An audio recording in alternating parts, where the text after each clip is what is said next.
Hi friends, MNS ಅಕಾಡೆಮಿಗೆ ಸ್ವಾಗತ. ಸ್ನೇಹಿತರೆ, ಅರ್ಥಶಾಸ್ತ್ರದ 1000 ಪ್ರಶ್ನೆಗಳ ಸರಣಿ ವಿಡಿಯೋದಲ್ಲಿ ಇದು 5ನೇ video. Indian economy by Ramesh Singh. ಈ ಟೆಕ್ಸ್ಟ್ ಬುಕ್ನ ಚಾಪ್ಟರ್ ವೈಸ್ ಅತಿ ಉಪಯುಕ್ತ ಪ್ರಶ್ನೆಗಳು ವಿವರಣೆಯೊಂದಿಗೆ ಈ ವಿಡಿಯೋದ PDF ಅನ್ನು ನಾನು ಈ ಡಿಸ್ಕ್ರಿಪ್ಷನ್ನಲ್ಲಿ ಬಾಕ್ಸ್ನಲ್ಲಿ ನೀಡಿರುತ್ತೇನೆ. ಅದರ ಲಿಂಕನ್ನು ನೀವು ಅದರಲ್ಲಿ ಡೌನ್ಲೋಡ್ ಮಾಡ್ಕೊಳ್ಳಿ ಅಂತ ಹೇಳುತ್ತಾ ವಿಡಿಯೋನ ಕೊನೆವರೆಗೂ ನೋಡಿ. ವಿಡಿಯೋ ಇಷ್ಟ ಆದರೆ ಲೈಕ್ ಮಾಡಿ, ಇದರ ಬಗ್ಗೆ ಕಾಮೆಂಟ್ಸ್ ಮಾಡಿ, ನಿಮ್ಮ ಸ್ನೇಹಿತರಿಗೂ ಶೇರ್ ಮಾಡಿ ಅಂತ ಹೇಳುತ್ತಾ, ಸ್ನೇಹಿತರೆ, ಈ ವಿಡಿಯೋದಲ್ಲಿ ನಾವು ರಾಷ್ಟ್ರೀಯ ಆದಾಯ, growth, development and happiness, economic planning in India ಈ ಚಾಪ್ಟರ್ಸ್ಗೆ ಸಂಬಂಧಪಟ್ಟಂತಹ ವಿವಿಧ ಸ್ಪರ್ಧಾತ್ಮಕ ಪರೀಕ್ಷೆಗಳಲ್ಲಿ ಕೇಳಿರ್ತಕ್ಕಂತಹ ಪ್ರಶ್ನೆಗಳೊಂದಿಗೆ ಸಂಭವನೀಯ ಪ್ರಶ್ನೆಗಳ ಬಗ್ಗೆಯೂ ಚರ್ಚೆ ಮಾಡೋಣ.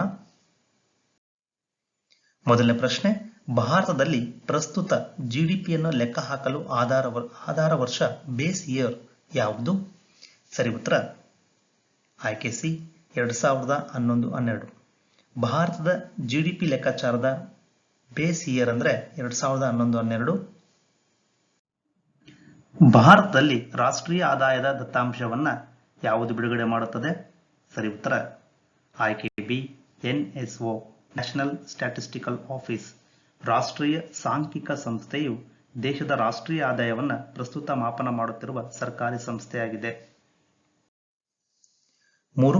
ಈ ಕೆಳಗಿನವುಗಳಲ್ಲಿ ಯಾವುದು ಒಟ್ಟು ದೇಶೀಯ ಉತ್ಪನ್ನ GDP, ಗ್ರಾಸ್ ಡೊಮೆಸ್ಟಿಕ್ ಪ್ರಾಡಕ್ಟ್ ಇದನ್ನ ಲೆಕ್ಕ ಹಾಕುವ ವಿಧಾನವಲ್ಲ? ಎ ಉತ್ಪನ್ನ ವಿಧಾನ, ಬಿ ಆದಾಯ ವಿಧಾನ, ಸಿ ವೆಚ್ಚ ವಿಧಾನ, ಡಿ ಕಡಿಮೆ ವೆಚ್ಚ ಮಾಡುವ ವಿಧಾನ. ಇದಕ್ಕೆ ಸರಿ ಉತ್ತರ ಆಯ್ಕೆ ಡಿ. ಇದು ಜಿಡಿಪಿಯನ್ನು ಲೆಕ್ಕ ಹಾಕುವ ವಿಧಾನವಲ್ಲ. ಉತ್ಪನ್ನ, ಆದಾಯ ಹಾಗೂ ವೆಚ್ಚ ವಿಧಾನ ಲೆಕ್ಕ ಹಾಕ್ತಕ್ಕಂಥ ವಿಧಾನಗಳಾಗಿವೆ. 4. ಜಿಡಿಪಿ ಬಗ್ಗೆ ಈ ಕೆಳಗಿನವುಗಳಲ್ಲಿ ಯಾವ ಹೇಳಿಕೆ ಸರಿಯಾಗಿದೆ? ಇದು ಪರಿಮಾಣಾತ್ಮಕ ಕ್ವಾಂಟಿಟೇಟಿವ್ ಪರಿಕಲ್ಪನೆಯಾಗಿದ್ದು, ಅದರ ಪರಿಮಾಣ ಅಥವಾ ಗಾತ್ರವು ಆರ್ಥಿಕತೆಯ ಆಂತರಿಕ ಸಾಮರ್ಥ್ಯವನ್ನು ಸೂಚಿಸುತ್ತದೆ. 2. ಆದರೆ ಇದು ಉತ್ಪಾದಿಸಿದ ಸರಕು ಮತ್ತು ಸೇವೆಗಳ ಗುಣಾತ್ಮಕ ಅಂಶಗಳ ಬಗ್ಗೆ ಏನನ್ನೂ ಹೇಳುವುದಿಲ್ಲ. 3. ಅದರ ಸದಸ್ಯ ರಾಷ್ಟ್ರಗಳ ತುಲನಾತ್ಮಕ ವಿಶ್ಲೇಷಣೆಯಲ್ಲಿ IMF, ಇಂಟರ್ನ್ಯಾಷನಲ್ ಮಾನಿಟರಿ ಫಂಡ್ ಮತ್ತೆ ವರ್ಲ್ಡ್ ಬ್ಯಾಂಕ್ ಇದನ್ನ ಬಳಸುತ್ತದೆ. ಈ ಕೆಳಗಿನ ಆಯ್ಕೆಗಳಿಂದ ಆಯ್ಕೆ ಮಾಡಿ. ಸ್ನೇಹಿತರೆ, ನಾವೀಗ ಜಿಡಿಪಿ ಬಗ್ಗೆ ಮಾಹಿತಿಯನ್ನು ತಿಳಿದುಕೊಳ್ಳೋಣ. ಗ್ರಾಸ್ ಡೊಮೆಸ್ಟಿಕ್ ಪ್ರಾಡಕ್ಟ್ ಒಟ್ಟು ಆಂತರಿಕ ಉತ್ಪನ್ನ. ಇದು ಒಂದು ವರ್ಷದ ಅವಧಿಯಲ್ಲಿ ಒಂದು ರಾಷ್ಟ್ರದ ಗಡಿ ಒಳಗೆ ಉತ್ಪಾದಿಸಲಾದ ಎಲ್ಲ ಅಂತಿಮ ಸರಕು ಮತ್ತು ಸೇವೆಗಳ ಮೌಲ್ಯ. ಭಾರತದಲ್ಲಿ ಕ್ಯಾಲೆಂಡರ್ ವರ್ಷ. ಈ ಕ್ಯಾಲೆಂಡರ್ ವರ್ಷದ ಮೇಲೆ ಪ್ರಶ್ನೆ ಅನೇಕ ಬಾರಿ ಬಂದಿದೆ, ರಿಪೀಟ್ ಆಗಿದೆ ಪ್ರಶ್ನೆ. ಇದು ಏಪ್ರಿಲ್ 1ರಿಂದ ಮಾರ್ಚ್ 31ರವರೆಗೆ ಇರುತ್ತದೆ. ಇನ್ನು ಜಿಡಿಪಿ ಪರಿಕಲ್ಪನೆಯ ವಿವಿಧ ಉಪಯೋಗಗಳನ್ನು ನೋಡೋಣ. ಮೊದಲನೇದಾಗಿ ನಾವು ಗ್ರೋತ್ ರೇಟ್, ಬೆಳವಣಿಗೆ ದರ ಎನ್ನುವ ಪದವನ್ನು ಬಳಕೆ ಮಾಡ್ತೀವಿ. ಇದರ ಅರ್ಥ, ಒಂದು ದೇಶ 107 ರೂಪಾಯಿಯಷ್ಟು ಜಿಡಿಪಿಯನ್ನು ಹೊಂದಿದ್ರೆ ಕಳೆದ ವರ್ಷಕ್ಕಿಂತ 7 ರೂಪಾಯಿ ಹೆಚ್ಚಿದ್ರೆ ನಾವು 7% ಬೆಳವಣಿಗೆ ದರ ಹೊಂದಿದೆ ಎಂದು ಹೇಳ್ತೇವೆ. ಬೆಳೆಯುತ್ತಿರುವ ಆರ್ಥಿಕತೆ ಎಂಬ ಪದವನ್ನು ಬಳಸಿದಾಗ ಅರ್ಥವ್ಯವಸ್ಥೆ ತನ್ನ ಆದಾಯವನ್ನ ಸೇರಿಸುತ್ತಿದೆ, ಅಂದ್ರೆ ಕ್ವಾಂಟಿಟೇಟಿವ್ ಆಗಿ. ಎರಡನೇದಾಗಿ ಇದು ಒಂದು ಪರಿಮಾಣಾತ್ಮಕ ಪರಿಕಲ್ಪನೆ, ಅಂದ್ರೆ ಕ್ವಾಂಟಿಟೇಟಿವ್ ಕಾನ್ಸೆಪ್ಟ್. ಇದು ಆರ್ಥಿಕತೆಯ ಗಾತ್ರ, ಪರಿಮಾಣದ ಬಗ್ಗೆ ತಿಳಿಸುತ್ತದೆ. ಅದರ ಆಂತರಿಕ ಶಕ್ತಿಯನ್ನು ಸೂಚಿಸುತ್ತದೆ, internal strength of the economy. ಆದರೆ ಇದು ಉತ್ಪಾದಿಸಿದ ಸರಕು ಮತ್ತು ಸೇವೆಗಳ ಗುಣಗಳ ಬಗ್ಗೆ, ಗುಣಾತ್ಮಕ ಅಂಶಗಳ ಬಗ್ಗೆ, ಕ್ವಾಲಿಟಿ ಬಗ್ಗೆ ಏನನ್ನೂ ಹೇಳುವುದಿಲ್ಲ. IMF ಮತ್ತು ವರ್ಲ್ಡ್ ಬ್ಯಾಂಕ್ ನಂತಹ ಸಂಸ್ಥೆಗಳು ತನ್ನ ಸದಸ್ಯ ರಾಷ್ಟ್ರಗಳ ಹೋಲಿಕೆಯ ವಿಶ್ಲೇಷಣೆಯಲ್ಲಿ ಜಿಡಿಪಿಯನ್ನು ಬಳಸುತ್ತವೆ. ಹೀಗಾಗಿ ನೀಡಿರುವ ಹೇಳಿಕೆಗಳಲ್ಲಿ ಸರಿಯಾದ ಉತ್ತರ ಆಯ್ಕೆ ಡಿ ಎಲ್ಲವೂ. 5. ಈ ಕೆಳಗಿನ ಹೇಳಿಕೆಗಳನ್ನು ಪರಿಗಣಿಸಿ. ಒಂದು ಅರ್ಥವ್ಯವಸ್ಥೆಯ NDP, ನೆಟ್ ಡೊಮೆಸ್ಟಿಕ್ ಪ್ರಾಡಕ್ಟ್, ಅದೇ ವರ್ಷ ಅದರ ಜಿಡಿಪಿಗಿಂತ ಯಾವಾಗಲೂ ಕಡಿಮೆ ಇರುತ್ತದೆ. ಸವಕಳಿಯನ್ನು ಶೂನ್ಯಗೊಳಿಸಲು ಯಾವುದೇ ಮಾರ್ಗವಿಲ್ಲ. ಈ ಹೇಳಿಕೆಗಳಲ್ಲಿ ಯಾವುದು ಸರಿ? ಸ್ನೇಹಿತರೆ, ನಾವೀಗ NDP ಬಗ್ಗೆ ಮಾಹಿತಿ ತಿಳ್ಕೊಳ್ಳೋಣ. NDP ನಿವ್ವಳ ದೇಶೀಯ ಉತ್ಪನ್ನ ಎಂದರೆ ಜಿಡಿಪಿಯಲ್ಲಿ ಸವಕಳಿ ವೆಚ್ಚವನ್ನು ಕಳೆದಾಗ ನಮಗೆ ದೊರೆಯುವುದೇ NDP. ಹೀಗಾಗಿ NDP ಅದೇ ವರ್ಷ ಅದರ ಜಿಡಿಪಿಗಿಂತ ಯಾವಾಗಲೂ ಕಡಿಮೆ ಇರುತ್ತದೆ, ಏಕೆಂದರೆ ಸವಕಳಿಯನ್ನು ಶೂನ್ಯಕ್ಕೆ ಇಳಿಸಲು ಯಾವುದೇ ಮಾರ್ಗವಿಲ್ಲ. ಯಾವುದೇ ಒಂದು ಅಸೆಟ್ ಆಗಿರಲಿ, ಮನುಷ್ಯನನ್ನು ಹೊರತುಪಡಿಸಿ ಎಲ್ಲವೂ ಸಹಿತ ಅದನ್ನು ಬಳಕೆ ಮಾಡಿದಾಗ ಸವಕಳಿ ಉಂಟಾಗುತ್ತವೆ. ಇಂತಹ ಸವಕಳಿ ಮಟ್ಟಗಳನ್ನು ಕಡಿಮೆ ಮಾಡಲು ಬಾಲ್ ಬೇರಿಂಗ್, ಲುಬ್ರಿಕೆಂಟ್ಸ್ ಮನುಷ್ಯ ಮಾಡಿದ್ದಾನೆ.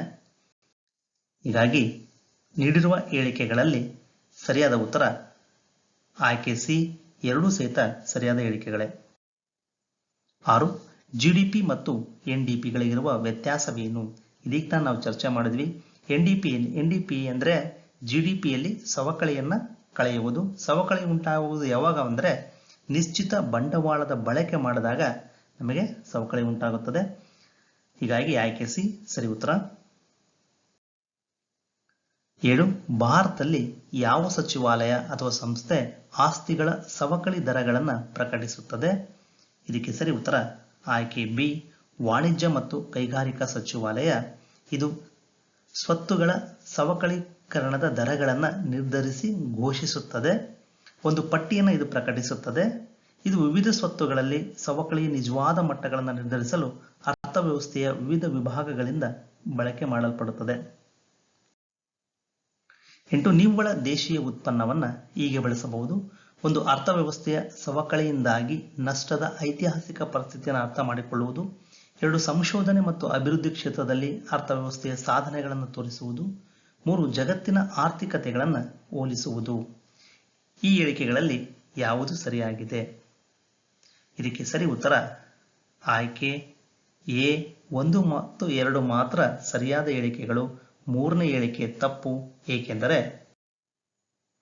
ಎನ್ಡಿಪಿಯನ್ನ ತುಲನಾತ್ಮಕ ಅರ್ಥಶಾಸ್ತ್ರದಲ್ಲಿ ಅಂದರೆ ಪ್ರಪಂಚದ ಆರ್ಥಿಕತೆಯನ್ನು ಹೋಲಿಸಲು ಬಳಸುವುದಿಲ್ಲ. ಇದಕ್ಕೆ ಕಾರಣ ಜಗತ್ತಿನ ವಿವಿಧ ರಾಷ್ಟ್ರಗಳು ಅಂದರೆ ವಿವಿಧ ಅರ್ಥವ್ಯವಸ್ಥೆಗಳು ನಿಗದಿ ಮಾಡಿರುವ ವಿವಿಧ ಸವಕಳಿ ದರಗಳಿಂದಾಗಿ ಇದನ್ನು ಹೋಲಿಕೆ ಮಾಡಲು ಬಳಸುವುದಿಲ್ಲ. 9. ಈ ಕೆಳಗಿನವುಗಳಲ್ಲಿ ಯಾವುದು ಜಿಡಿಪಿಗಿಂತ ರಾಷ್ಟ್ರೀಯ ಆದಾಯದ ಹೆಚ್ಚು ಸಮಗ್ರ ಪರಿಕಲ್ಪನೆಯಾಗಿದೆ? ಏಕೆಂದರೆ ಅದು ಆರ್ಥಿಕತೆಯ ಪರಿಮಾಣಾತ್ಮಕ ಮತ್ತು ಗುಣಾತ್ಮಕ ಅಂಶಗಳನ್ನು ಸೂಚಿಸುತ್ತದೆ. ಅಂದರೆ ಅರ್ಥವ್ಯವಸ್ಥೆಯ ಆಂತರಿಕ ಮತ್ತು ಬಾಹ್ಯ ಬಲವನ್ನು ಸೂಚಿಸುತ್ತದೆ. ಇದಕ್ಕೆ ಸರಿ ಉತ್ತರ ಆಯ್ಕೆ ಎ, ಒಟ್ಟು ರಾಷ್ಟ್ರೀಯ ಉತ್ಪನ್ನ, ಗ್ರಾಸ್ ನ್ಯಾಷನಲ್ ಪ್ರಾಡಕ್ಟ್, GNP. ಇದು ಒಂದು ದೇಶದ ಜಿಡಿಪಿ ಆಗಿದ್ದು ಅದರಲ್ಲಿ ವಿದೇಶದಿಂದ ಬರುವ ಆದಾಯವನ್ನು ಸೇರಿಸಲಾಗಿರುತ್ತದೆ. ಈ ವಿದೇಶದಿಂದ ಬರುವ ಆದಾಯ ಬಾಹ್ಯ ಬಲವನ್ನು, ಜಿಡಿಪಿ ಆಂತರಿಕ ಬಲವನ್ನು ಸೂಚಿಸುತ್ತದೆ. ಹೀಗಾಗಿ ಒಟ್ಟು ರಾಷ್ಟ್ರೀಯ ಉತ್ಪನ್ನ ಒಂದು ಸಮಗ್ರ ಪರಿಕಲ್ಪನೆ. ಭಾರತದ ಪ್ರಕರಣದಲ್ಲಿ ಈ ಕೆಳಗಿನವುಗಳಲ್ಲಿ ಯಾವುದು ಋಣಾತ್ಮಕವಾಗಿದೆ? 1. ಖಾಸಗಿ ರವಾನೆ, 2. ಬಾಹ್ಯ ಸಾಲಗಳ ಮೇಲಿನ ಬಡ್ಡಿ, 3. ಬಾಹ್ಯ ಅನುದಾನಗಳು. ಈ ಕೆಳಗಿನ ಆಯ್ಕೆಗಳಿಂದ ಸರಿಯಾದ ಉತ್ತರವನ್ನು ಆಯ್ಕೆ ಮಾಡಿ. ನಾವು GNPಯನ್ನು ಲೆಕ್ಕ ಹಾಕುವಾಗ ಜಿಡಿಪಿಗೆ ವಿದೇಶಿ ಆದಾಯವನ್ನು ಸೇರಿಸಲಾಗುತ್ತದೆ. ವಿದೇಶಿ ಆದಾಯ 3 ವಿಭಾಗಗಳಲ್ಲಿ ಬರುತ್ತದೆ. ಇವುಗಳನ್ನು ನಾವೀಗ ಹೆಚ್ಚಿನ ಮಾಹಿತಿಯನ್ನು ತಿಳಿದುಕೊಳ್ಳೋಣ. ಆದಾಯ ಒಳ ಹರಿವಿದ್ದರೆ ಧನಾತ್ಮಕ, ಹೊರ ಹರಿವಾಗಿದ್ದರೆ ಋಣಾತ್ಮಕ. ಖಾಸಗಿ ರವಾನೆ ತಗೊಳ್ಳೋದಾದ್ರೆ ಇದು ಭಾರತದ ಹೊರಗೆ ಕೆಲಸ ಮಾಡುವ ಭಾರತೀಯ ಪ್ರಜೆಗಳು ಮತ್ತು ಭಾರತದಲ್ಲಿ ಕೆಲಸ ಮಾಡುವ ವಿದೇಶಿ ಪ್ರಜೆಗಳು ಖಾಸಗಿ ವರ್ಗಾವಣೆಗಳ ಕಾರಣದಿಂದಾಗಿ ಒಳಹರಿವು ಮತ್ತು ಹೊರಹರಿವಿನ ನಡುವಿನ ನಿವ್ವಳ ಫಲಿತಾಂಶವಾಗಿದೆ. ವಿಶ್ವ ಬ್ಯಾಂಕ್ನ ಪ್ರಕಾರ 2019ರಲ್ಲಿ ಭಾರತವು ವಿಶ್ವದ ಅಗ್ರ ಹಣ ರವಾನೆ ಆಗಿದ್ದು ನಂತರ ಸ್ಥಾನದಲ್ಲಿ ಚೀನಾ, ಮೆಕ್ಸಿಕೋ ಮತ್ತು ಫಿಲಿಪೈನ್ಸ್ ಇವೆ. ಹೀಗಾಗಿ ಭಾರತ ಖಾಸಗಿ ರವಾನೆಯಲ್ಲಿ ಮಾತ್ರ ಧನಾತ್ಮಕ. ಇನ್ನು ಬಾಹ್ಯ ಸಾಲಗಳ ಮೇಲಿನ ಬಡ್ಡಿ, ಈ ವಿಷಯದಲ್ಲಿ ಜಾಗತಿಕ ಆರ್ಥಿಕತೆಯಿಂದ ಭಾರತ ಸಾಲಗಾರನಾಗಿರುವುದರಿಂದ ಇದು ಯಾವಾಗಲೂ ಸಹಿತ ಋಣಾತ್ಮಕವಾಗಿರುತ್ತದೆ. ಬಾಹ್ಯ ಅನುದಾನಗಳು, ಇಂದು ಭಾರತ ಅನುದಾನಗಳನ್ನು ಪಡೆಯುವುದಕ್ಕಿಂತ ಹೆಚ್ಚು ಅನುದಾನಗಳನ್ನು ನೀಡುತ್ತದೆ. ಹೀಗಾಗಿ ಹೊರಹರಿವು ಹೆಚ್ಚಾಗಿ ಬಾಹ್ಯ ಅನುದಾನಗಳು ಸಹಿತ ಋಣಾತ್ಮಕವಾಗಿರುತ್ತದೆ. ಹೀಗಾಗಿ ಇಲ್ಲಿ ನೀಡಿರ್ತಕ್ಕಂಥ ಹೇಳಿಕೆಗಳಲ್ಲಿ ಸರಿಯಾದ ಆಯ್ಕೆ ಬಿ, 2 ಮತ್ತು 3 ಇವು ಋಣಾತ್ಮಕವಾಗಿರುತ್ತವೆ. 11. ಈ ಕೆಳಗಿನ ಹೇಳಿಕೆಗಳನ್ನು ಪರಿಗಣಿಸಿ. ಒಟ್ಟು ರಾಷ್ಟ್ರೀಯ ಉತ್ಪನ್ನವೆಂದರೆ ವಿದೇಶದಿಂದ ಬರುವ ಆದಾಯದೊಂದಿಗೆ ಸೇರಿಸಲಾದ ದೇಶದ ಜಿಡಿಪಿ. GNP ಯಾವಾಗಲೂ ಅದರ ಜಿಡಿಪಿಗಿಂತ ಕಡಿಮೆ ಇರುತ್ತದೆ. 3. ಭಾರತದ ವಿಷಯದಲ್ಲಿ GNP ಯಾವಾಗಲೂ ತನ್ನ ಜಿಡಿಪಿಗಿಂತ ಹೆಚ್ಚಿರುತ್ತದೆ. ಇದರ ಬಗ್ಗೆ ಹೆಚ್ಚಿನ ಮಾಹಿತಿಯನ್ನು ತಿಳಿದುಕೊಳ್ಳೋಣ.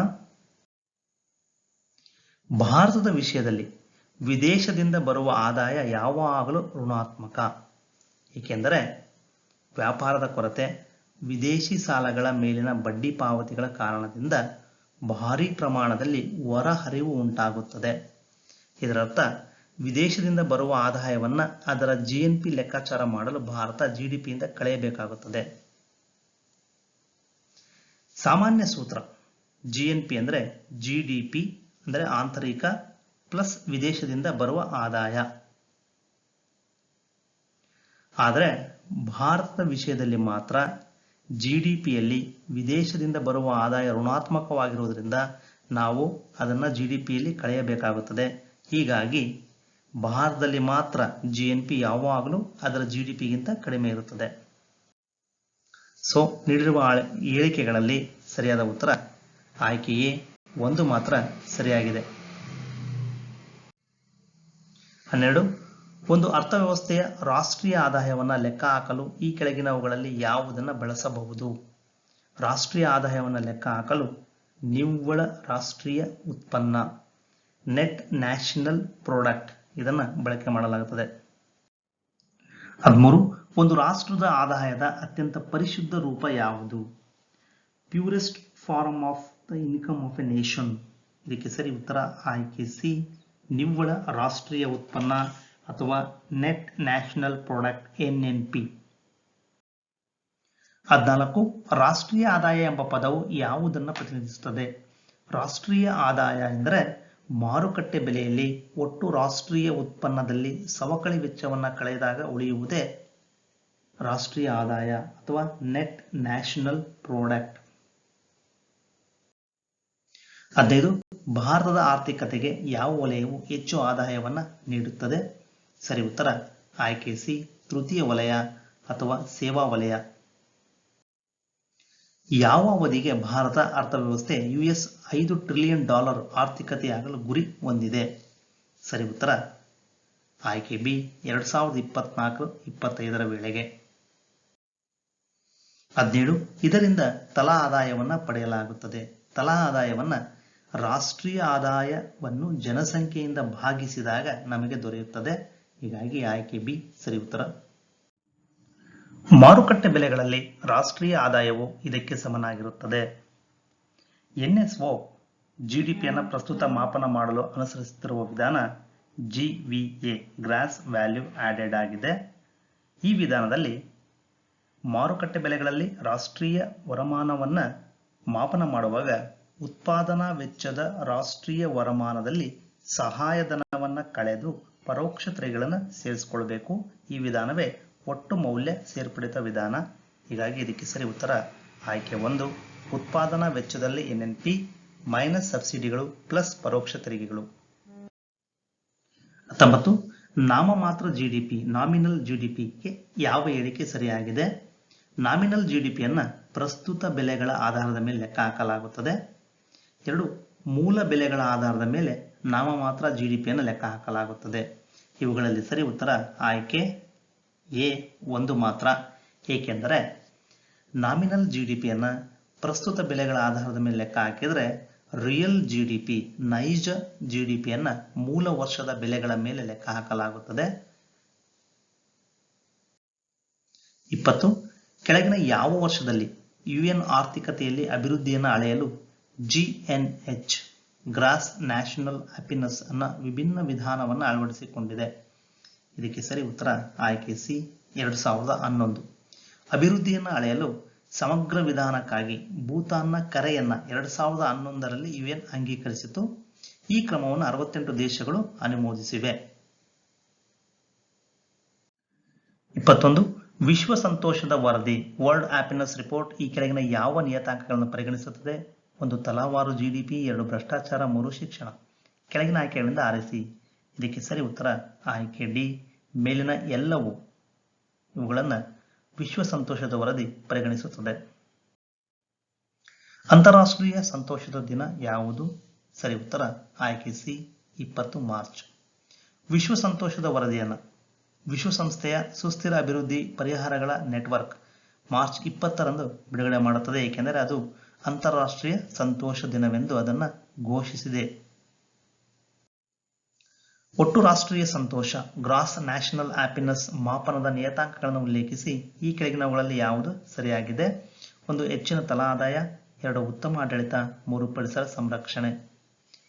ಇದಕ್ಕೆ ಸರಿ ಉತ್ತರ ಆಯ್ಕೆ ಡಿ, ಮೇಲಿನ ಎಲ್ಲವೂ. ಭೂತಾನ್ 1972ರಿಂದ GNH ಗ್ರಾಸ್ ನ್ಯಾಷನಲ್ ಹ್ಯಾಪಿನೆಸ್ ಅನ್ನು ಅಳವಡಿಸಿಕೊಂಡಿದೆ. GNH ಅಂದಾಜಿಗಾಗಿ ಕೆಲವು ನಿಯತಾಂಕಗಳನ್ನು ಹೊಂದಿದೆ. ಅವುಗಳೆಂದರೆ ಹೆಚ್ಚಿನ ನೈಜ ತಲಾ ಆದಾಯ, ಉತ್ತಮ ಆಡಳಿತ, ಪರಿಸರ ಸಂರಕ್ಷಣೆ, ಸಾಂಸ್ಕೃತಿಕ ಪ್ರಚಾರ. ಮಾನವ ಅಭಿವೃದ್ಧಿ ಸೂಚ್ಯಂಕದಲ್ಲಿ ಯಾವ 3 ಸೂಚಕಗಳನ್ನು ಬಳಸಲಾಗುತ್ತದೆ? 1. ಜೀವನ ಮಟ್ಟ. 2. ಶಿಕ್ಷಣ. 3. ಆಯಸ್ಸು. 4. ಪರಿಸರದ ಸ್ಥಿತಿ. ಸರಿ ಉತ್ತರ ಆಯ್ಕೆ ಬಿ, 1, 2 ಮತ್ತು 3. ಜೀವನ ಮಟ್ಟ, ಶಿಕ್ಷಣ, ಆಯಸ್ಸನ್ನು ಬಳಸಲಾಗುತ್ತದೆ. ಮಾನವ ಅಭಿವೃದ್ಧಿ ವರದಿಯನ್ನು ಯಾರು ಬಿಡುಗಡೆ ಮಾಡುತ್ತಾರೆ? ಮಾನವ ಅಭಿವೃದ್ಧಿ ವರದಿಯನ್ನು ವಿಶ್ವಸಂಸ್ಥೆ ಅಭಿವೃದ್ಧಿ ಕಾರ್ಯಕ್ರಮ ಬಿಡುಗಡೆ ಮಾಡುತ್ತದೆ. ಮಾನವ ಅಭಿವೃದ್ಧಿ ವರದಿ 2019ರಲ್ಲಿ ಉನ್ನತ ಸ್ಥಾನ ಪಡೆದವರು ಯಾರು? ಇದಕ್ಕೆ ಸರಿ ಉತ್ತರ ಆಯ್ಕೆ ಬಿ, ನಾರ್ವೆ. ಇದೇ ಮಾನವ ಅಭಿವೃದ್ಧಿ ಸೂಚ್ಯಂಕ 2019ರ ವರದಿಯಲ್ಲಿ ಪ್ರಥಮ ಸ್ಥಾನದಲ್ಲಿದೆ. ಮಾನವ ಅಭಿವೃದ್ಧಿ ಸೂಚ್ಯಂಕ 2019ರಲ್ಲಿ ಭಾರತದ ಶ್ರೇಣಿ ಎಷ್ಟು? ಭಾರತದ ಶ್ರೇಣಿ ಆಯ್ಕೆ ಡಿ, 129. ಕೆಳಗಿನ ಹೇಳಿಕೆಗಳನ್ನು ಪರಿಗಣಿಸಿ. ಸತತ 3ನೇ ವರ್ಷ ಫಿನ್ಲ್ಯಾಂಡ್ ವಿಶ್ವದ ಅತ್ಯಂತ ಸಂತೋಷದಾಯಕ ರಾಷ್ಟ್ರವಾಗಿದೆ. 2. ಕಳೆದ ವರ್ಷ 140ಕ್ಕೆ ಹೋಲಿಸಿದರೆ ಭಾರತದ ಶ್ರೇಯಾಂಕ 144ಕ್ಕೆ ಇಳಿದಿದೆ. ಸರಿಯಾದ ಉತ್ತರವನ್ನು ಆರಿಸಿ. ಸರಿ ಉತ್ತರ ಆಯ್ಕೆ ಸಿ, 1 ಮತ್ತು 2 ಎರಡೂ ಹೇಳಿಕೆಗಳು ಸರಿ. ಏಕೆಂದರೆ ಮಾರ್ಚ್ 20, 2020ರಂದು ವಿಶ್ವಸಂಸ್ಥೆಯ ಸುಸ್ಥಿರ ಅಭಿವೃದ್ಧಿ ಪರಿಹಾರಗಳ ಜಾಲವು ವಿಶ್ವ ಸಂತೋಷ ವರದಿಯನ್ನು ಬಿಡುಗಡೆ ಮಾಡಿತು. ಇದರಲ್ಲಿ ಫಿನ್ಲ್ಯಾಂಡ್ ಸತತ 3ನೇ ವರ್ಷವೂ ಸಹಿತ ವಿಶ್ವದ ಅತ್ಯಂತ ಸಂತೋಷದಾಯಕ ರಾಷ್ಟ್ರವಾಗಿದೆ. ಈ ಹಿಂದೆ 140ನೇ ಸ್ಥಾನದಲ್ಲಿದ್ದ ಭಾರತ ಈ ವರದಿಯಲ್ಲಿ 144ಕ್ಕೆ ಇಳಿದಿದೆ. MPI ಬಹು ಆಯಾಮದ ಬಡತನ ಸೂಚ್ಯಂಕದ ಸೂಚಕಗಳ ಬಗ್ಗೆ ಈ ಕೆಳಗಿನ ಹೇಳಿಕೆಗಳನ್ನು ಪರಿಗಣಿಸಿ. 1. ಜೀವನ ಮಟ್ಟ. 2. ಆರೋಗ್ಯ. 3. ಶಿಕ್ಷಣ. 4. ನಿರುದ್ಯೋಗ ದರ. ಮೇಲಿನ ಯಾವುವು MPIನಲ್ಲಿ ಸೇರಿವೆ? ಇದಕ್ಕೆ ಸರಿ ಉತ್ತರ ಆಯ್ಕೆ ಸಿ, ಜೀವನ ಮಟ್ಟ, ಆರೋಗ್ಯ, ಶಿಕ್ಷಣ ಈ 3 ಆಯಾಮಗಳನ್ನು ಆಧರಿಸಿ ಬಹು ಆಯಾಮದ ಬಡತನ ಸೂಚ್ಯಂಕವನ್ನು ತಯಾರಿಸಲಾಗುತ್ತದೆ. ಇನ್ನು ನಿರುದ್ಯೋಗ ದರ ಇದು ಈ ಸೂಚ್ಯಂಕದಲ್ಲಿ ಸೇರಿಸಲಾಗಿಲ್ಲ. 30. ಉದ್ಯಮದ ಜಾಗದಲ್ಲಿ ಭಾರತವು 2002ರಲ್ಲಿ ಕೃಷಿಯನ್ನ ಪ್ರಧಾನ ಚಲನಶಕ್ತಿ ಪ್ರೈಮ್ ಮೂವಿಂಗ್ ಫೋರ್ಸ್ ಆಗಿ ಏಕೆ ಆರಿಸಿತು? 1. ಆಹಾರ ಭದ್ರತೆಯನ್ನು ಸಾಧಿಸಲು. 2. ಬಡತನ ನಿವಾರಣೆಯ ಸವಾಲನ್ನು ನಿಭಾಯಿಸುವುದು. 3. ಗ್ರಾಮೀಣ ಆರ್ಥಿಕತೆಯಲ್ಲಿ ಬೆಳವಣಿಗೆಯನ್ನು ಪ್ರೇರೇಪಿಸುವುದು. ಕೆಳಗಿನ ಆಯ್ಕೆಗಳಿಂದ ಆರಿಸಿ. ಸರಿ ಉತ್ತರ ಆಯ್ಕೆ ಡಿ, ಮೇಲಿನ ಎಲ್ಲವೂ. ಆಹಾರ ಭದ್ರತೆ, ಬಡತನ ನಿರ್ಮೂಲನೆ, ಗ್ರಾಮೀಣ ಆರ್ಥಿಕತೆಯಲ್ಲಿ ಬೆಳವಣಿಗೆಯನ್ನು ಪ್ರೇರೇಪಿಸಲು ಭಾರತ 2002ರಲ್ಲಿ ಅಗ್ರಿಕಲ್ಚರ್ ಅನ್ನ ಪ್ರೈಮ್ ಮೂವಿಂಗ್ ಫೋರ್ಸ್ ಆಗಿ ಸೆಲೆಕ್ಟ್ ಮಾಡಿಕೊಳ್ತು. ಈ ಕೆಳಗಿನ ಯಾವ ಕೈಗಾರಿಕೆಗಳನ್ನ ಮೂಲ ಕೈಗಾರಿಕೆಗಳು ಎಂದು ಕರೆಯಲಾಗುತ್ತದೆ? 1. ಕಬ್ಬಿಣ ಮತ್ತು ಉಕ್ಕು. 2. ನೈಸರ್ಗಿಕ ಅನಿಲ. 3. ವಿದ್ಯುತ್. ಕೆಳಗಿನ ಆಯ್ಕೆಗಳಿಂದ ಆರಿಸಿ. ಸರಿ ಉತ್ತರ ಆಯ್ಕೆ ಡಿ, ಮೇಲಿನ ಎಲ್ಲವೂ ಸಹಿತ ಬೇಸಿಕ್ ಇಂಡಸ್ಟ್ರೀಸ್. 8 ಮೂಲ ಕೈಗಾರಿಕೆಗಳ ಸೂಚಿಯಲ್ಲಿ ಕೆಳಗಿನವುಗಳಲ್ಲಿ ಯಾವುದಕ್ಕೆ ಹೆಚ್ಚಿನ ಮೌಲಿಕ ತೂಕವನ್ನು ನೀಡಲಾಗಿದೆ? ಕಲ್ಲಿದ್ದಲು, ಉಕ್ಕು ಉತ್ಪಾದನೆ, ವಿದ್ಯುತ್ ಉತ್ಪಾದನೆ, ರಸಗೊಬ್ಬರ ಉತ್ಪಾದನೆ. ಇವುಗಳಲ್ಲಿ ಸರಿಯಾದ ಉತ್ತರ ವಿದ್ಯುತ್ ಉತ್ಪಾದನೆ. ನಾವೀಗ ಒಂದು ಟೇಬಲ್ ನೋಡಬಹುದು, 8 core industries and their weightage in index ಅಂತ. ಇವುಗಳಲ್ಲಿ 8 ಮೂಲ ಕೈಗಾರಿಕೆಗಳ ಸೂಚಿಯಲ್ಲಿ ಅತಿ ಹೆಚ್ಚು ಅಂದರೆ ಪೆಟ್ರೋಲಿಯಂ ರಿಫೈನರಿ, ಪ್ರಶ್ನೆಯಲ್ಲಿ ಅದು ಇಲ್ಲ.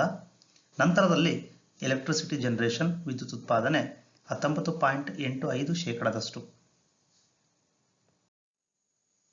33. ಭಾರತೀಯ ಯೋಜನೆಯ ಪಿತಾಮಹ ಯಾರು? ಯೋಜನೆಯ ಆರ್ಥಿಕ ಯೋಜನೆಗಳ ಪಿತಾಮಹ ಎಂದು ಸರ್ ಎಂ ವಿಶ್ವೇಶ್ವರಯ್ಯ ಅವರನ್ನ ಕರೆಯುತ್ತಾರೆ. ಭಾರತದ ಯೋಜಿತ ಆರ್ಥಿಕತೆ ಪುಸ್ತಕವನ್ನು ಈ ಕೆಳಗಿನ ಯಾವ ಲೇಖಕರು ಬರೆದಿದ್ದಾರೆ? ಇದಕ್ಕೆ ಸರಿ ಉತ್ತರ ಆಯ್ಕೆ ಸಿ, ಸರ್ ಎಂ ವಿಶ್ವೇಶ್ವರಯ್ಯ. 35. ಪಟ್ಟಿ 2ರೊಂದಿಗೆ ಪಟ್ಟಿ 1ಅನ್ನು ಸರಿಯಾಗಿ ಹೊಂದಿಸಿ ಕೆಳಗೆ ನೀಡಲಾದ ಕೋಡ್ಗಳಿಂದ ನಿಮ್ಮ ಉತ್ತರವನ್ನು ಆಯ್ಕೆ ಮಾಡಿ. ಪಟ್ಟಿ 1 ಎ ಗಾಂಧಿವಾದಿ ಯೋಜನೆ, ಬಿ ಜನತಾ ಯೋಜನೆ, ಸಿ ಬಾಂಬೆ ಯೋಜನೆ, ಡಿ ಸರ್ವೋದಯ ಯೋಜನೆ. ಸಂಕೇತಗಳನ್ನು ಆರಿಸಿ ಸರಿಯಾದ ಉತ್ತರವನ್ನು ನೋಡೋಣ. ಗಾಂಧಿವಾದಿ ಯೋಜನೆ, ಇದನ್ನು ಶ್ರೀಮಾನ್ ನಾರಾಯಣ ಅಗರ್ವಾಲ್ ಅವರು ರೂಪಿಸಿದರೆ. ಜನತಾ ಯೋಜನೆ, ಇದು ಎನ್ ರಾಯ್ ಅವರ ಯೋಜನೆಯಾಗಿದ್ದು. ಬಾಂಬೆ ಯೋಜನೆ, ಇದು ಆರ್ದಿಶೋರ್ ದಲಾಲ್ ಅವರ ಯೋಜನೆ. ಸರ್ವೋದಯ ಯೋಜನೆ ಜಯಪ್ರಕಾಶ್ ನಾರಾಯಣ್. ಹೀಗಾಗಿ ಸರಿಯಾದ ಉತ್ತರ ಆಯ್ಕೆ B, A2, B3, C1, D4. ಮಿಶ್ರ ಆರ್ಥಿಕತೆಯನ್ನು ಭಾರತದ ಯಾವ ಪಂಚವಾರ್ಷಿಕ ಯೋಜನೆಯಲ್ಲಿ ಆರಿಸಲಾಯಿತು? ಸರಿಯಾದ ಉತ್ತರ ಆಯ್ಕೆ ಬಿ, 2ನೇ ಪಂಚವಾರ್ಷಿಕ ಯೋಜನೆ. ಭಾರತದಲ್ಲಿ ಮಿಶ್ರ ಆರ್ಥಿಕತೆಯನ್ನ 2ನೇ ಪಂಚವಾರ್ಷಿಕ ಯೋಜನೆಯಲ್ಲಿ ಆಯ್ಕೆ ಮಾಡಲಾಗಿತ್ತು. ಈ ಪಂಚವಾರ್ಷಿಕ ಯೋಜನೆ 1956ರಿಂದ 61ರವರೆಗೆ ಇತ್ತು. ಭಾರತದ ಮೊದಲ ಪಂಚವಾರ್ಷಿಕ ಯೋಜನೆ ಯಾವ ಮಾದರಿಯನ್ನ ಆಧರಿಸಿದೆ? ಮೊದಲ ಪಂಚವಾರ್ಷಿಕ ಯೋಜನೆ 1951ರಲ್ಲಿ ಪ್ರಾರಂಭಿಸಲಾಯಿತು. ಇದರಲ್ಲಿ ಪ್ರಾಥಮಿಕ ವಲಯದ ಅಭಿವೃದ್ಧಿಗೆ ಒತ್ತು ನೀಡಲಾಗಿತ್ತು. ಮೊದಲ ಪಂಚವಾರ್ಷಿಕ ಯೋಜನೆಯನ್ನ ಕೆಲವು ಮಾರ್ಪಾಡುಗಳೊಂದಿಗೆ ಹ್ಯಾರೋಲ್ಡ್ ಡೋಮರ್ ಮಾದರಿಯನ್ನು ಇದು ಆಧರಿಸಿತ್ತು. ಭಾರತದ ಮೊದಲ ಪಂಚವಾರ್ಷಿಕ ಯೋಜನೆಯ ಪ್ರಮುಖ ಗುರಿ ಏನು? ಇದರ ಪ್ರಮುಖ ಗುರಿ ಕೃಷಿ ಅಭಿವೃದ್ಧಿ. ಭಾರತದ 2ನೇ ಪಂಚವಾರ್ಷಿಕ ಯೋಜನೆ ಇದಕ್ಕೆ ವಿಶೇಷ ಒತ್ತು ನೀಡಿತ್ತು. 2ನೇ ಪಂಚವಾರ್ಷಿಕ ಯೋಜನೆ ಕೈಗಾರಿಕೆಗಳ ಅಭಿವೃದ್ಧಿಗೆ ಸಂಬಂಧಿಸಿದ್ದು. ಹೀಗಾಗಿ ಆಯ್ಕೆ ಬಿ, ಹೆವಿ ಮತ್ತು ಕ್ಯಾಪಿಟಲ್ ಗೂಡ್ಸ್ ಉದ್ಯಮಗಳಿಗೆ ವಿಶೇಷ ಒತ್ತು ನೀಡಿತ್ತು. ದುರ್ಗಾಪುರ, ಭಿಲಾಯಿ ಮತ್ತು ರೂರ್ಕೆಲಾದಲ್ಲಿ ಉಕ್ಕಿನ ಸ್ಥಾವರಗಳನ್ನು ಯಾವ ಪಂಚವಾರ್ಷಿಕ ಯೋಜನೆಯಲ್ಲಿ ಸ್ಥಾಪಿಸಲಾಯಿತು? ಇದಕ್ಕೆ ಸರಿ ಉತ್ತರ ಆಯ್ಕೆ ಬಿ, 2ನೇ ಪಂಚವಾರ್ಷಿಕ ಯೋಜನೆಯ ಅವಧಿಯಲ್ಲಿ ಪಶ್ಚಿಮ ಬಂಗಾಳದ ದುರ್ಗಾಪುರ ಉಕ್ಕಿನ ಸ್ಥಾವರವನ್ನು ಇಂಗ್ಲೆಂಡ್ನ ಸಹಭಾಗಿತ್ವದಲ್ಲಿ, ಛತ್ತೀಸ್ಗಢದ ಭಿಲಾಯ್ ಉಕ್ಕಿನ ಸ್ಥಾವರವನ್ನು ರಷ್ಯಾದ ಸಹಭಾಗಿತ್ವದಲ್ಲಿ, ಒಡಿಶಾದ ರೂರ್ಕೆಲಾವನ್ನು ಪಶ್ಚಿಮ ಜರ್ಮನಿಯ ಸಹಭಾಗಿತ್ವದಲ್ಲಿ ಸ್ಥಾಪಿಸಲಾಯಿತು. 41. 3ನೇ ಪಂಚವಾರ್ಷಿಕ ಯೋಜನೆ 1961ರಿಂದ 66ರವರೆಗಿನ ಗುರಿ. ಇದಕ್ಕೆ ಸರಿ ಉತ್ತರ ಆಯ್ಕೆ ಸಿ, ಸ್ವಾವಲಂಬಿ ಮತ್ತು ಸ್ವಯಂ ಉತ್ಪಾದಿಸುವ ಆರ್ಥಿಕತೆ. ತೃತೀಯ ಪಂಚವಾರ್ಷಿಕ ಯೋಜನಾವಧಿಯಲ್ಲಿ ಎಂದರೆ 1961-62ರಿಂದ 1965-66ರ ಅವಧಿಯಲ್ಲಿ ಆಮದುಗಳ ಏರಿಕೆಗೆ ಕಾರಣಗಳು. 1. ತ್ವರಿತ ಕೈಗಾರಿಕೀಕರಣವು ಹೆಚ್ಚಿನ ಸಂಖ್ಯೆಯ ಯಂತ್ರೋಪಕರಣಗಳು, ಸಾಧನ ಸಾಮಗ್ರಿಗಳು, ಕೈಗಾರಿಕಾ ಕಚ್ಚಾ ಸರಕುಗಳು ಇತ್ಯಾದಿಗಳನ್ನು ಆಮದು ಮಾಡಿಕೊಳ್ಳಲು ಅಗತ್ಯಪಡಿಸಿತು. 2. ಚೀನಾ ಮತ್ತು ಪಾಕಿಸ್ತಾನ ದಾಳಿಯ ನಂತರ ರಕ್ಷಣಾ ಅಗತ್ಯಗಳು ಹೆಚ್ಚಾದವು. 3. 1965-66ರಲ್ಲಿನ ವ್ಯಾಪಕ ಬೆಳೆ ವೈಫಲ್ಯವು ದೊಡ್ಡ ಪ್ರಮಾಣದ ಆಹಾರ ಧಾನ್ಯಗಳನ್ನು ಆಮದು ಮಾಡಿಕೊಳ್ಳಲು ಕಾರಣವಾಯಿತು. ಕೆಳಗೆ ನೀಡಲಾದ ಕೋಡ್ಗಳ ಸಹಾಯದಿಂದ ಸರಿಯಾದ ಹೇಳಿಕೆಗಳನ್ನು ಆಯ್ಕೆ ಮಾಡಿ. ಇದಕ್ಕೆ ಸರಿ ಉತ್ತರ ಆಯ್ಕೆ ಸಿ. ಈ ಮೇಲಿನ ಎಲ್ಲ ಹೇಳಿಕೆಗಳು ಸಹಿತ ಸರಿಯಾದ ಹೇಳಿಕೆಗಳಾಗಿವೆ. 43. ಡ್ಯಾಶ್ ನಡುವೆ 3 ವಾರ್ಷಿಕ ಯೋಜನೆಯನ್ನು ಪ್ರಾರಂಭಿಸಲಾಯಿತು. ಯಾವ ಅವಧಿಯ ನಡುವೆ? ಸರಿ ಉತ್ತರ ಆಯ್ಕೆ ಬಿ, 1966ರಿಂದ 1969ರವರೆಗೆ. ಇದನ್ನು ಯೋಜನೆಯ ರಜಾ ದಿನದ ಅವಧಿ ಎಂದು ಕರೆಯಲಾಗುತ್ತದೆ. ಈ ಯೋಜನೆಯ ಸಮಯದಲ್ಲಿ ವಾರ್ಷಿಕ ಯೋಜನೆಗಳನ್ನು ಮಾಡಲಾಯಿತು. ಯಾವ ಪಂಚವಾರ್ಷಿಕ ಯೋಜನೆಯನ್ನ ಗಾಡ್ಗಿಲ್ ಯೋಜನೆ ಎಂದು ಕರೆಯುತ್ತಾರೆ? ಗಾಡ್ಗಿಲ್ ಯೋಜನೆ ಎಂದು 4ನೇ ಪಂಚವಾರ್ಷಿಕ ಯೋಜನೆಯನ್ನು ಕರೆಯುತ್ತಾರೆ. ಈ ಕೆಳಗಿನವುಗಳಲ್ಲಿ ಯಾವುದು ಸರಿಯಾಗಿಲ್ಲ? ಎ. ಮೊದಲ ಪಂಚವಾರ್ಷಿಕ ಯೋಜನೆ 1951ರಿಂದ 56. 2ನೇ ಪಂಚವಾರ್ಷಿಕ ಯೋಜನೆ 1956ರಿಂದ 61. ಸಿ. 3ನೇ ಪಂಚವಾರ್ಷಿಕ ಯೋಜನೆ 1961ರಿಂದ 1966. ಡಿ. 4ನೇ ಪಂಚವಾರ್ಷಿಕ ಯೋಜನೆಯ ಅವಧಿ 1966ರಿಂದ 1971. ಇದಕ್ಕೆ ಸರಿ ಉತ್ತರ ಆಯ್ಕೆ ಡಿ. 4ನೇ ಪಂಚವಾರ್ಷಿಕ ಯೋಜನೆಯ ಅವಧಿ 1969ರಿಂದ 1974. 46. ಪಟ್ಟಿ 1ನ್ನು ಪಟ್ಟಿ 2ರೊಂದಿಗೆ ಸರಿಯಾಗಿ ಹೊಂದಿಸಿ ಕೆಳಗೆ ನೀಡಿರುವ ಕೋಡ್ಗಳಿಂದ ಉತ್ತರವನ್ನು ಆರಿಸಿ. ಪಟ್ಟಿ 1ರಲ್ಲಿ ಪಂಚವಾರ್ಷಿಕ ಯೋಜನೆಗಳನ್ನು ನೀಡಲಾಗಿದೆ. ಪಟ್ಟಿ 2ರಲ್ಲಿ ಅವುಗಳ ಗುರಿಯನ್ನು ನೀಡಲಾಗಿದೆ. ಮೊದಲ ಪಂಚವಾರ್ಷಿಕ ಯೋಜನೆ ಸಮುದಾಯ ಅಭಿವೃದ್ಧಿ ಕಾರ್ಯಕ್ರಮ. 2ನೇ ಪಂಚವಾರ್ಷಿಕ ಯೋಜನೆಯಲ್ಲಿ ತ್ವರಿತ ಕೈಗಾರಿಕೀಕರಣ. 3ನೇ ಪಂಚವಾರ್ಷಿಕ ಯೋಜನೆ ಮೂಲ ಕೈಗಾರಿಕೆಗಳು, ಬೇಸಿಕ್ ಇಂಡಸ್ಟ್ರೀಸ್ನ ಹರಡುವಿಕೆ. 4ನೇ ಪಂಚವಾರ್ಷಿಕ ಯೋಜನೆ ಸ್ಥಿರತೆಯೊಂದಿಗೆ ಬೆಳವಣಿಗೆ. ಹೀಗಾಗಿ ಸರಿಯಾದ ಉತ್ತರ ಆಯ್ಕೆ C, A1, B2, C3, D4. ಕೆಳಗಿನ ಹೇಳಿಕೆಗಳನ್ನು ಪರಿಗಣಿಸಿ. 5ನೇ ಪಂಚವಾರ್ಷಿಕ ಯೋಜನೆಯಲ್ಲಿ ಗರೀಬಿ ಹಟಾವೋ, ಬಡತನ ನಿರ್ಮೂಲನೆ ಎಂಬ ಘೋಷಣೆಯನ್ನು ನೀಡಲಾಯಿತು. 2. ರೋಲಿಂಗ್ ಯೋಜನೆ ಭಾರತದಲ್ಲಿ 1978ರಿಂದ 80ರಲ್ಲಿ ಜಾರಿಯಲ್ಲಿತ್ತು. 3 ಆರ್ಥಿಕ ಯೋಜನೆ ರಾಜ್ಯ ಪಟ್ಟಿಯಲ್ಲಿದೆ. ಕೆಳಗೆ ನೀಡಲಾದ ಕೋಡುಗಳ ಸಹಾಯದಿಂದ ಸರಿಯಾದ ಹೇಳಿಕೆಗಳನ್ನು ಆಯ್ಕೆ ಮಾಡಿ. ಇದಕ್ಕೆ ಸರಿ ಉತ್ತರ ಆಯ್ಕೆ ಬಿ. 1 ಮತ್ತು 2 ಸರಿಯಾದ ಹೇಳಿಕೆಗಳು. 3ನೇದು ಸರಿಯಾದ ಹೇಳಿಕೆ ಅಲ್ಲ, ಏಕೆಂದರೆ 5ನೇ ಪಂಚವಾರ್ಷಿಕ ಯೋಜನೆ 1974ರಿಂದ 1978ರ ಅವಧಿಯಲ್ಲಿ ಕಾರ್ಯರೂಪಕ್ಕೆ ಬಂದಿತ್ತು. ಈ ಯೋಜನೆಯ 2 ಮುಖ್ಯ ಉದ್ದೇಶಗಳು ಬಡತನ ನಿರ್ಮೂಲನೆ ಮತ್ತು ಸಾಮಾಜಿಕ ನ್ಯಾಯದೊಂದಿಗೆ ಬೆಳವಣಿಗೆಯಾಗಿತ್ತು. ಇನ್ನು ರೋಲಿಂಗ್ ಯೋಜನೆ 1978ರ ಏಪ್ರಿಲ್ 1ರಿಂದ 1980ರ ಮಾರ್ಚ್ 31ರ ಅವಧಿಯಲ್ಲಿ ಜಾರಿಯಲ್ಲಿತ್ತು. ಆರ್ಥಿಕ ಯೋಜನೆ ಇದು ಕೇಂದ್ರ ಪಟ್ಟಿಯಲ್ಲಿರತಕ್ಕಂತಹ ವಿಷಯವಾಗಿದೆ. ಯಾವ ಪಂಚವಾರ್ಷಿಕ ಯೋಜನೆಗಳಲ್ಲಿ ಸಮಾಜದ ದುರ್ಬಲ ವರ್ಗಗಳಿಗೆ ಆದ್ಯತೆ ನೀಡಲಾಯಿತು? ಸರಿ ಉತ್ತರ 5ನೇ ಪಂಚವಾರ್ಷಿಕ ಯೋಜನೆ. ಇದರ ಮುಖ್ಯ ಉದ್ದೇಶವೇ ಉದ್ಯೋಗ, ಬಡತನ ನಿರ್ಮೂಲನೆ ಹಾಗೂ ಸಾಮಾಜಿಕ ನ್ಯಾಯ ಸ್ಥಾಪನೆಯೊಂದಿಗೆ ಬೆಳವಣಿಗೆಗೆ ಆದ್ಯತೆ ನೀಡುವುದಾಗಿತ್ತು. ಈ ಯೋಜನೆಯ ಅವಧಿಯಲ್ಲೇ ಉಳುವವನೇ ಭೂಮಿಯ ಒಡೆಯ ಎಂಬ ಕಾನೂನು ಜಾರಿಗೆ ಬಂದಿದ್ದು, ಜೀತ ಪದ್ಧತಿ ರದ್ದತಿಗೂ ಕಾನೂನು ಸಹಿತ ಈ ಅವಧಿಯಲ್ಲಿ ಜಾರಿ ಬಂದಿತ್ತು. ಕೆಳಗಿನ ಯಾವ ಪಂಚವಾರ್ಷಿಕ ಯೋಜನೆ ಅವಧಿ ಪೂರ್ಣಗೊಳ್ಳುವ 1 ವರ್ಷಕ್ಕೆ ಮುಂಚೆಯೇ ಸ್ಥಗಿತಗೊಂಡಿತು? 5ನೇ ಪಂಚವಾರ್ಷಿಕ ಯೋಜನೆ.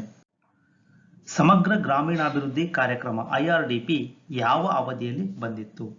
1980ರಲ್ಲಿ ಸಮಗ್ರ ಗ್ರಾಮೀಣ ಅಭಿವೃದ್ಧಿ ಕಾರ್ಯಕ್ರಮ ಜಾರಿಗೆ ಬಂದಿದ್ದು, ದೇಶದ ಬಡತನ ನಿವಾರಣೆಯ ಅತ್ಯುನ್ನತ ಕಾರ್ಯಕ್ರಮ ಎನಿಸಿಕೊಂಡಿದೆ. ಆಗ ರೋಲಿಂಗ್ ಯೋಜನೆ ಜಾರಿಯಲ್ಲಿತ್ತು. ಇದುವರೆಗೂ ಸಂಪೂರ್ಣವಾಗಿ ಈ ವಿಡಿಯೋವನ್ನು ನೋಡಿದ್ದಕ್ಕೆ ಹೃತ್ಪೂರ್ವಕವಾಗಿರುವಂತಹ ಧನ್ಯವಾದಗಳು. ಮುಂದೆ ಬರುವಂತಹ ಎಲ್ಲ ರೀತಿಯ ಸ್ಪರ್ಧಾತ್ಮಕ ಪರೀಕ್ಷೆಗೆ ಯಶಸ್ಸನ್ನು ಗಳಿಸಲಿ ಅಂತ ಹೇಳ್ತಾ ಈ ಎಪಿಸೋಡನ್ನು ಮುಕ್ತಾಯಗೊಳಿಸ್ತಾ ಇದ್ದೀನಿ. All the best. Thank you one and all.